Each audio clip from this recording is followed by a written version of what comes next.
In a week, California voters will decide the fate of Proposition 64. If it passes, recreational use of marijuana would become legal here in California. Tonight, we continue our series of reports on Prop 64 and what it could mean for us here in the Central Valley if it does indeed pass. As we've been doing all week long, we once again explore how Oregon is doing with its new recreational marijuana law. Tonight, we show you an upscale dispensary that's already looking to expand to California, and we explore the commercial value of hemp as a possible valley crop. Hempstock 2016, Tom McCall Waterfront Park in Portland, Oregon. So why are we here?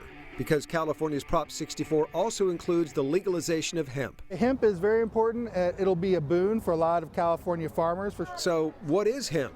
In layman's term, hemp is marijuana without much THC, the cannabinoid or active ingredient, if you will, that gets you high when you smoke it or ingest it. So what do you do with hemp? Just about everything. It's used for paper, biofuels, clothes, soap, super health food, makeup, and more. And apparently we don't have enough of it in the U.S. We're already importing Canadian-grown hemp, hemp grown from China. Paul Stanford is the organizer of Hempstock and our unofficial host at the event. And I am very excited to see what's going to happen in California when the farmers there, the most productive farmers in the world, can grow hemp for fuel, fiber, food, and medicine. Well, in the family, there's over 100 acres. Here in the Valley, Ryan Jacobson, the executive director of the Fresno County Farm Bureau, sees the potential value of hemp as a crop, even though the official position of the California Farm Bureau Federation is no on 64. But the hemp side, from an industrial side, there probably is a lot of uses that we may see being beneficial for growing that crop here in this county.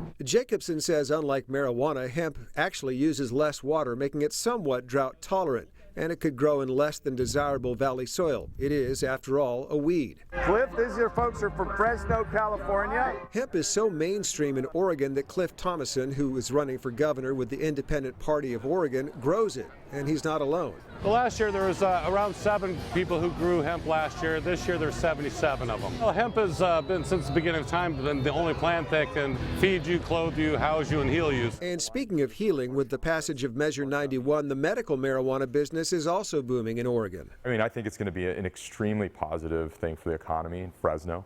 Meet William Simpson, president of Chalice Farms. I think politically, California going recreational will be a monster step in the right direction for the entire cannabis industry.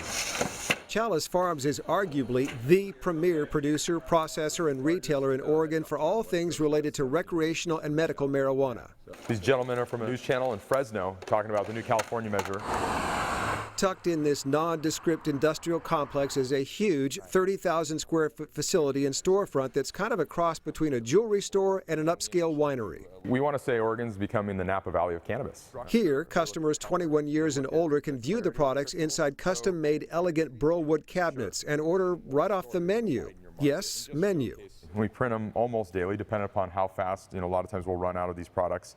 We'll get a lot of new products in, so they have to keep it up to date. They have a state-of-the-art $350,000 cannabis oil extraction lab. It's like chemistry all over again, but at a higher level with a Ferrari.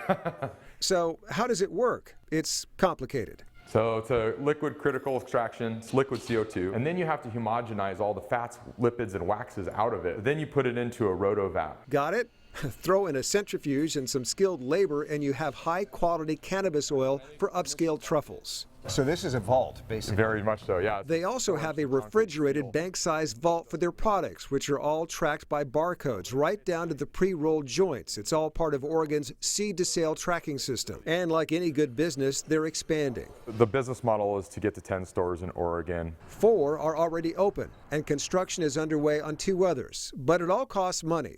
How much? $10 million. Chalice Farms represents one of the largest rounds of private financing ever in the marijuana industry. And with Prop 64, they're now looking at California. If Prop 64 passes, do you guys have plans down there? We're already looking. Yeah, we have been looking in California. Where? I'm going to leave that disclosed. The Bay Area and Los Angeles come to mind for likely locations, but Simpson sees the marketability of Fresno too. Fresno's positioned right on the way to national parks and lakes and all kinds of wonderful things, and it'd be just another cannabis tourism place to stop. When they come in for cannabis tourism, they stay at hotels, they eat at restaurants, they go to the arts. They're from Fresno and they're doing a thing about Prop 64. And whether it's the commercial value of hemp or high-end marijuana products, some say the image of marijuana is changing. We got to get it out of the black market, change the perception, and the way to do that is to be very transparent, very open, and educate the consumer, the public. And what a better way to do it than in an environment like this. Now, tomorrow night, we will wrap up our 5-part series with a look at the man who defeated the last attempt to legalize marijuana here in California. We will also talk with a district attorney in Oregon who fought the losing battle to keep Measure 91 from becoming law in his state of Oregon. Now, coming up on